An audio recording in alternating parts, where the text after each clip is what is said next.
Hello, today we will guide you through how to add Facebook Pixel to Calendly. To get started, open Calendly and go to your Event Types area under Scheduling. This is where you manage the booking experiences connected to your account, and it's the starting point for accessing the tools and integrations that work with your events. Once you're there, look to the left-hand navigation menu and click on Integrations and Apps. This section is where Calendly keeps all of its available connections, including tracking, automation, and marketing tools. If you're planning to measure bookings or conversions from your campaigns, this is the place you'll need. In the Integrations area, use the search bar and search for Meta Pixel.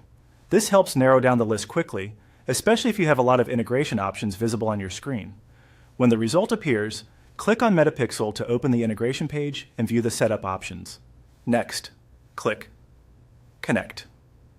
This begins the process of linking your Calendly account to your Meta Pixel. If your account is already connected, the screen may look a little different. In this example, the connection may already exist, but the process is still the same, and we'll walk through where to find the information you need. Now open MetaSuite in a separate tab or window. You'll need to get your Pixel ID from there before you can finish the setup inside Calendly. Once MetaSuite is open, go to Settings. This is where Meta stores account-level configuration options, including tracking resources like pixels and data sources. From Settings, click on Data Source. This section contains the assets used for tracking and data collection. Inside Data Source, select Pixel. You should now be able to see the Pixel ID associated with the pixel you want to use.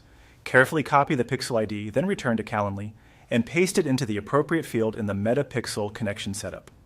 This links your selected Meta Pixel to Calendly, so activity related to scheduling can be tracked more accurately. As a quick tip, make sure you copy only the Pixel ID and not any extra spaces or characters. That helps avoid connection errors. Also, if you manage multiple pixels, double-check that you're choosing the correct one before pasting it into Calendly. Once that's entered, your setup should be ready to continue based on the connection screen you see in Calendly. And that's how to add Facebook Pixel to Calendly.